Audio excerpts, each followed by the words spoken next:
What if I told you red flags? What if I told you the red flags that are blocking your love life aren't the men that you choose, but the habits that you keep? Many high achieving Black women assume that dating struggles are about bad men, air quotes there. But research suggests that deep relational patterns, such as that are rooted in self reliance, avoidance, and even your trauma responses, are actually driving many of the biggest struggles that you are facing. Today, we're exposing the red flags that you bring to the table, sis. But it's not to shame you, it's finally to show you why dating has felt like a battlefield for you and how you can break those patterns that aren't even yours, but that were taught to you so you can survive, those habits that you unconsciously have developed over these years. Because once you see your own patterns clearly, you start dating and your dating life just changes instantly once you recognize what these are. So today I'm going to show you your red flags that you carry, the ones that you never saw, the ones that you were rewarded for, the ones that you believed were love while you were doing them, and you'll clearly walk away with clarity that you've never had before here today. So I am Marshawn Olanio, and I specifically work with and help professional Black women so they can see their blind spots. So while they're out there dating, they can stop repeating the same habits and behaviors over and over again. And I specifically did this by coming up with something that I knew would really help. And what I came up with was a quiz. It's called What's Blocking You from Being Soft in Love? I'll have that in the description as well as in the show notes, depending on which platform you are watching those on. But the quiz is designed for you to break these patterns, for you to recognize your blind spots. So if you are ready to figure out what your blind spots are, if you have not taken the quiz yet, if this is your first time being introduced to me, the quiz is designed specifically for professional Black women. So if that's you and you want to figure out what's happening with you, then absolutely go ahead and take the quiz today. With that being said, today we are talking about identifying and breaking your own red flags before they break you. Now, you are listening to or watching KCCR Brownstone Cityscapes Radio. Again, I am Marshawn Olanio. I am your host for today. This is Love Restored. Let's go ahead and jump into this episode, because for this next 30 minutes, I don't want you to take the information in. As I say, don't just take it in, apply. Take what works for you, or the thing that resonated with you, take it and apply it to your life so you can start seeing the changes, the differences, the shifts, the difference in the type of men that are approaching you, the things that you actually see that you recognize that you didn't once recognize. Today, this episode is specifically about you and the red flags that you carry, but a lot of these you can apply to the man that you meet as well. So the first red flag, right, that is harming professional Black women is the habit of dismissing green flags. What do I mean by that, right? You may be unconsciously downplaying consistency, downplaying kindness, downplaying his reliability because he feels boring. He's too nice, right? What feels safe can feel unfamiliar to us. And if you're used to relational intensity or emotional labor, him coming off as kind and safe and boring, if you will, is making you feel very uncomfortable. And when you feel uncomfortable, a lot of times we unconsciously start to sabotage a good thing. And a lot of that is because honestly, you're just not ready for the good thing. You're used to the tumult, and you're used to the craziness. You're used to a man not being consistent. You're used to being the one that's holding all of the, or doing all of the emotional labor in the relationship. And so when somebody comes along and they're literally taking some of these things off your plate, or at least cut them in half, because before you was doing all the work, now you're doing partial or half of the work, it feels unfamiliar to you. So you're just like, You write off somebody's steady, their emotional supportive behavior, because this doesn't feel as exciting as the drama that you're used to. Even though this is a subconscious thing, this is not something that you go out and say, I want somebody to be mean to me. I want somebody that's not going to be consistent. We out loud say, I want somebody that's going to be consistent. I want somebody that's going to treat me like a queen. I want somebody that's going to fill in the blank. We say all of the good things, but when that actually is in our face, when we're really not ready for said beautiful relationship to come up, a lot of that has to do with the work that you haven't done. Your internal compass is saying, this feels strange. He can't be true. The things that he's bringing to the table can't be true. Why does he feel boring? It's because a lot of that internal work where you working through why you're so attracted to the constant drama has not been looked into. It really hasn't. And a lot of times research actually suggests that this type of avoidant attachment style, those people tend to downgrade or downregulate emotions, and they may not respond as strongly to positive emotional bids, which is leaning into you, making you feel safe, right?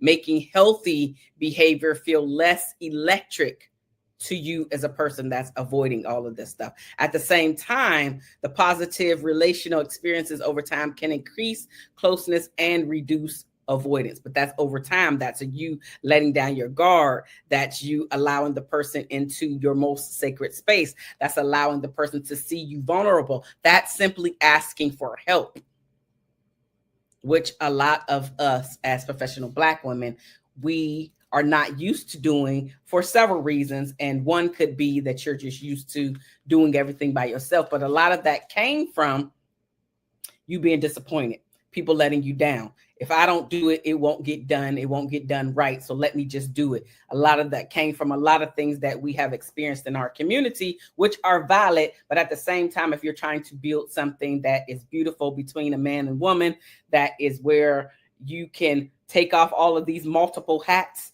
and just be in your feminine. A lot of us haven't been able to be in our feminine, again, for a lot of other reasons that I mentioned on several other videos, but I won't go deep in that today. But what I'm specifically pointing out is the red flags that you carry, the red flags that you're bringing to the table that you may not even be aware that you're bringing to the table. This I've heard from clients. This I've heard from friends. He's too nice. He's boring. It's because, again, I'm going to repeat this. A lot of your internal work, the deeper work that needs to be done before we jump into these long-term relationships and marriages specifically, has not been done.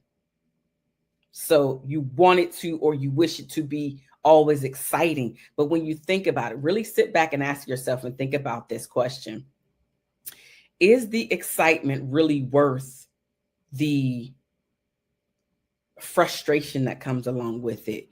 Me being really, really high because he's trying to get back on my good side, and go from those really, really high moments to those really, really down deep in the dirt, crying, snotting, up all night, checking your phone, looking out the window. How do I know this? Because I've been there, I've done that. It didn't feel good. And once I removed myself from those situations, I was like, that's not the type of relationship that I wanted to be in. And for me, that was in my marriage. That's not the type of marriage that I wanted to be in, where I'm looking out the window because you decided not to come home that night, or you decided to let the sun catch you when you decided to open up the door to sleep for the night. When I decided that I didn't want to be a part of a marriage like that. And there was other things that were going on. It wasn't just this one thing. So there's usually a buildup before we decide to say enough is enough. And I got to that point. But if we think about these things before we even get there, we really should tap deeper into the boring guy, to the guy that is showing you all of the things that we say that we want. A lot of times we don't know how to handle it when it's in our face. Then there is the red flag blind spot. It's easier to spot what is wrong with somebody else than to recognize how your own relational style shows up, how your own red flags are showing up, what you're consistently doing to be your own red flag. I did a video long ago. Are you a walking red flag? I was a walking red flag at one point. If you haven't watched that, I'm gonna plug it up here because I feel like you should watch that video just to understand if you're a walking red flag. You might be. It goes even deeper than this right here. What looks like self-awareness may actually be reactivity, which is a pattern of protecting yourself without truly reflecting. A lot of us could do so well if we just took the minuscule moment to reflect on why a relationship didn't work out. And if you're not in a relationship, this is the perfect time for you to do some reflection on your previous, like your last one, and those prior to that. Any relationship that you can think of where it didn't work out for whatever reason, reflect on the reasons why. And I'm not talking about reflect on what he didn't do. I'm talking about reflecting on the areas of your own weakness. What red flags were you bringing to the table as to why your relationship didn't work out? One of the things that I had to specifically take accountability on was the fact that even though I felt like I did a lot of things right, at some point, because I didn't feel like I was being treated right, at some point I started playing the game and I started doing the wrong stuff, right? But then let's back up even further to take you in more accountability. I chose him just like he chose me. So maybe my choice wasn't the best choice, period. A lot of the internal work that I'm speaking about, that I talk about time and time again, a lot of things that I try to get you not to go down the same road is because I've already been there and it doesn't feel good. So if I can help 1, 10, 20, 50, 100 women specifically, but people in general, specifically in our community, so we can start breaking down these generational curses, then I have done and fulfilled my God-given purpose. It really does make a difference with how we are showing up in our relationships and how much accountability that we are taking for ourselves and the partners that we have chosen to be in a relationship with. We attract where we are at. We attract where we are at. So if you are not the most trusting person, you're going to attract somebody that doesn't trust you, right? Or has some type of flaws about himself when it comes to you, right? So you have to really hunker down and really try to figure out your own mess, right? So one of the things that I hear time and time again, which is why it was the first point, is the green flags. Even though you're not saying them green flags, it's just like, he's too boring, he's too nice. There's nothing that, like, that's really the type of guy that you want. Those are the type of men that are ready to settle down and build the type of homes that we say that we want. But these are the red flags that we're bringing to the table, which is why, and what I help my clients actually do is understand what their blind spots are. You don't know what your blind spots are, or somebody has told you a time or 50, but you still are denying those things. If you have heard these things over and over again, my sis, love you, smooches, but that is a blind spot for you. You can't see that if you started working on this one particular area, how much better your connections could be with the next person that comes along. And just think about this in your reflection time. If you looked at each of your failed relationships and why they failed, not only the stuff that he was doing, but also your stuff, and you start working on those areas, you took 2, 3, 4, 5 different areas of weakness and started to really work on those. And the next person that comes around, you worked really hard not to repeat those same behaviors and habits. You will see there is a stark difference in the type of man that you will attract, as well as the connection within the relationship. All of the tug of war, the back and forth wouldn't be there as much if we took the time to reflect on our own areas of weakness, on our own red flags, on our own blind spots. And if you don't know what your blind spots are, I'm going to plug it here again. I created the quiz. What's blocking you from being soft in love? Specifically curated for Black professional women like yourself, so you can understand and stop repeating these same habits and behaviors over and over again. The link is in the first comment as well as in the description box, because I really would love for us to get a handle on what we are doing wrong. Forget about what the world and the stereotypes and he don't want and he's not doing. Let's focus those 4 fingers when we usually point out. Let's focus those 4 fingers back on us, because you can only control you. You can't control what nobody else thinks about you. You can't control how anybody else treats you, air quotes, because there is some control in that, right? It's about what you accept and what you're not, but I digress. You cannot control how a person and what a person is going to say and how they're going to, what box they're going to put you in and all these other things. You can only control you. You can only control your actions. You can only control your thoughts. Anyway, to a certain degree, but all of this has to do with you. Instead of looking outside for the answers, all of the answers that you need are already inside. The things that you have to shift and change about yourself are already within you to figure those things out. The next thing is the red flag of choosing men that you can fix. Why are we doing that? Only time a person can change is when they are ready to change.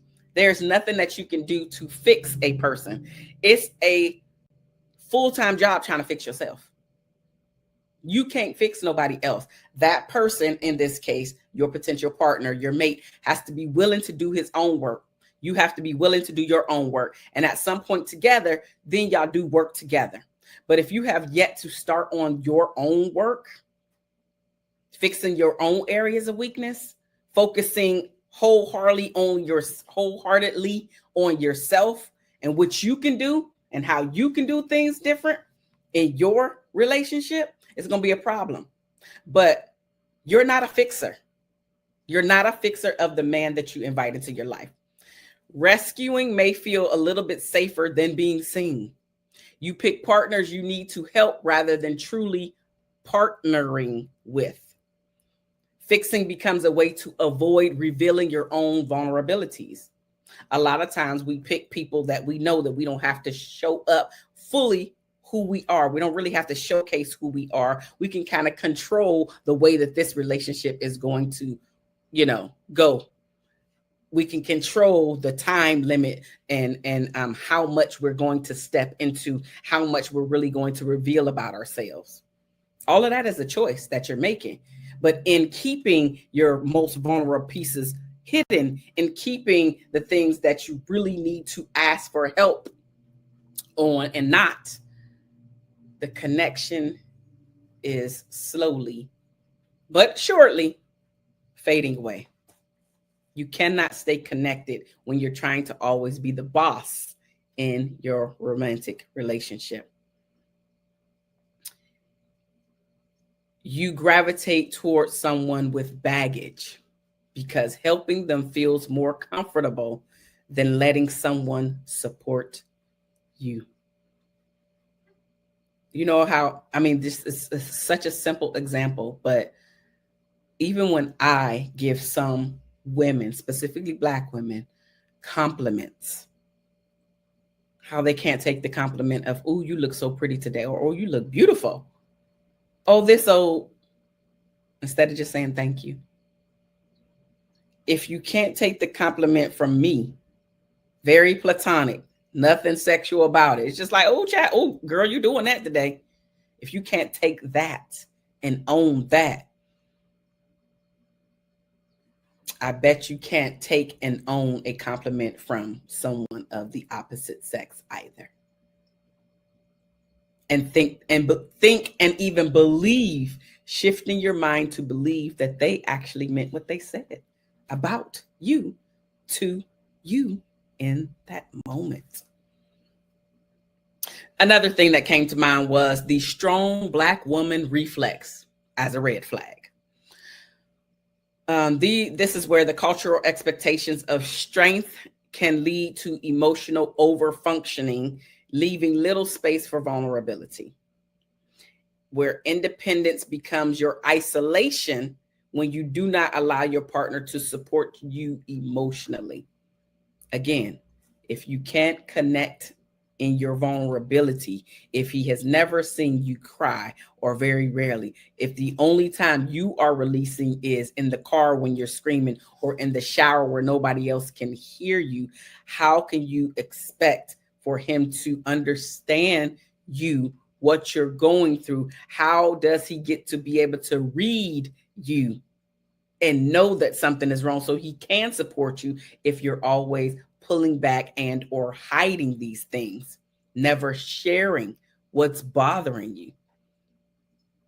He can't. Again, this is where the disconnect. This is a red flag because you're always there for everybody else. But when it comes time for somebody to be there for you, you either don't have anybody or you don't allow someone to be there for you in that way, including your partner. Your friends and family may not ever see you, because here's the thing. We know as the strong Black woman, nobody really checks up on the strong Black woman because they figure that you always got it together.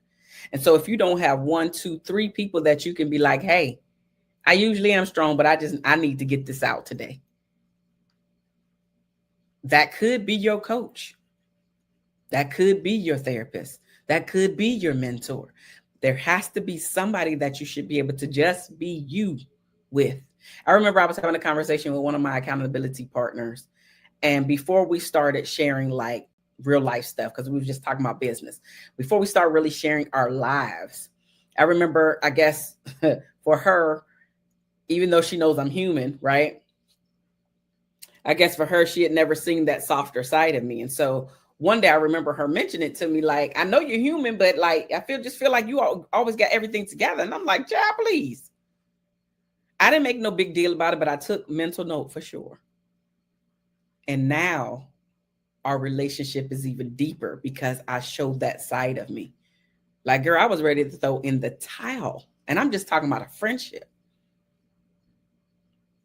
I actually don't have no problem asking for help when I'm in a romantic relationship. I'm currently not in one, right? I don't have no problem asking for help. But I had to become aware of, even in my friendships, sometimes your deeper connections that you want even in your friendship aren't as deep because they've never seen you sweat. She thought I always have it together. I'm like, child. We as people, and I do have it together usually, but there are moments because I'm human and things get to me just like they get to the next person. Right? I have outlets. And so now this particular accountability partner has become a friend and a sister. And so she absolutely sees those parts of me now. So just think about not only in your romantic relationship, but also in your friendships.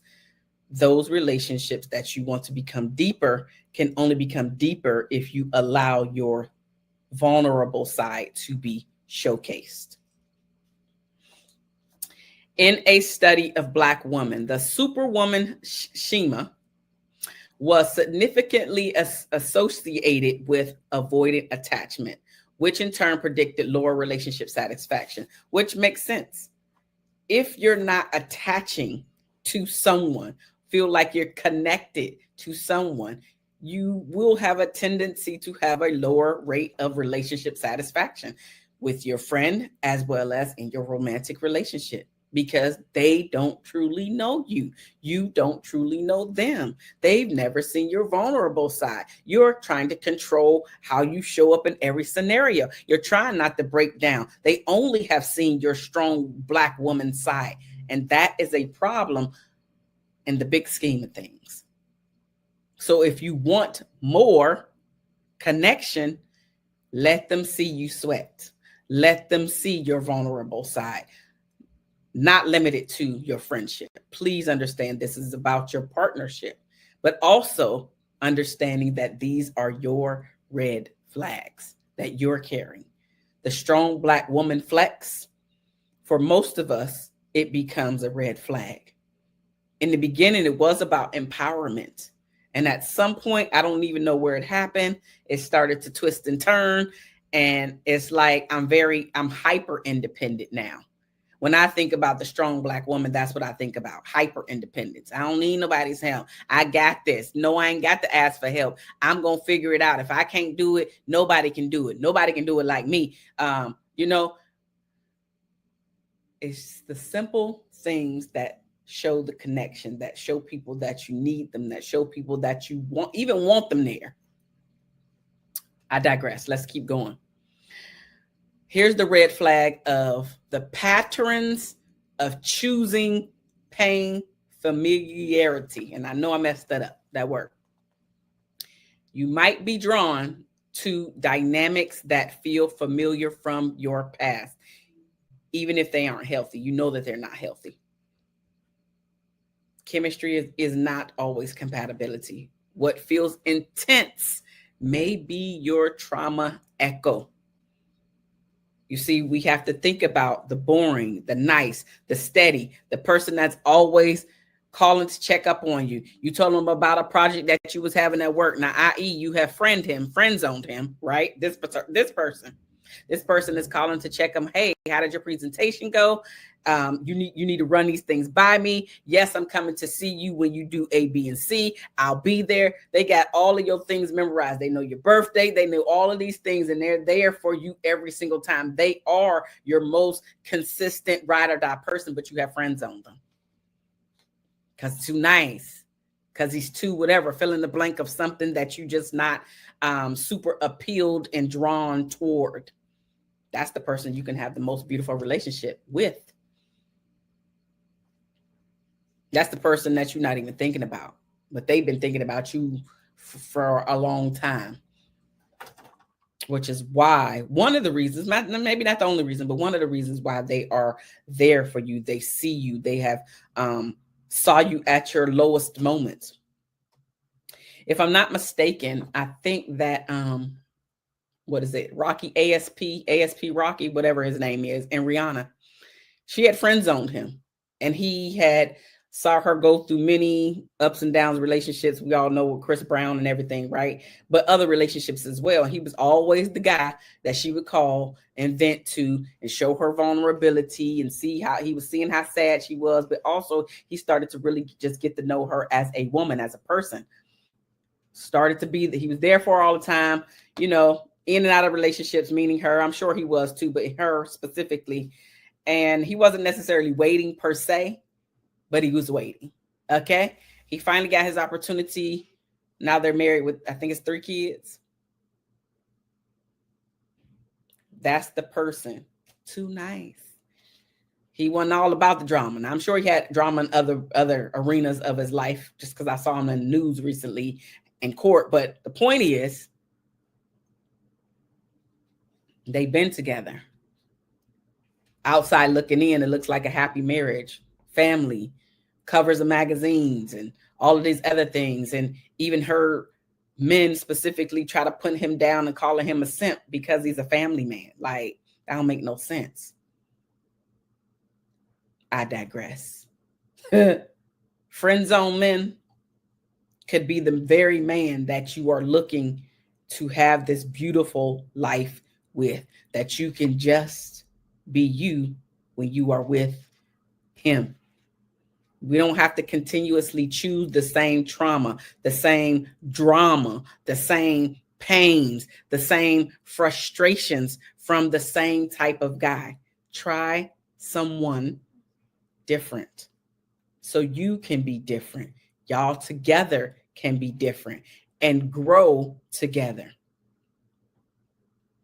Attachment styles developed in early life influence how people relate in romantic relationships. For instance, avoidant individuals tend to withdraw in conflict and struggle to build intimacy.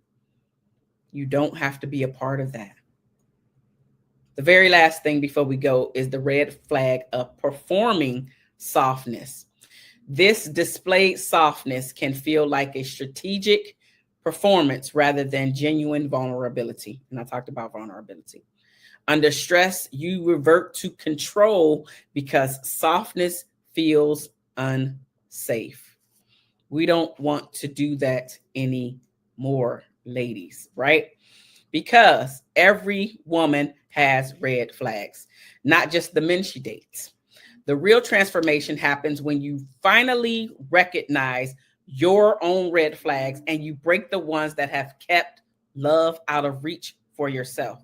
So if you're ready to see which of your patterns are blocking softness, blocking connection, and the kind of relationship that you truly desire, take the What's Blocking You from Being Soft in Love quiz today.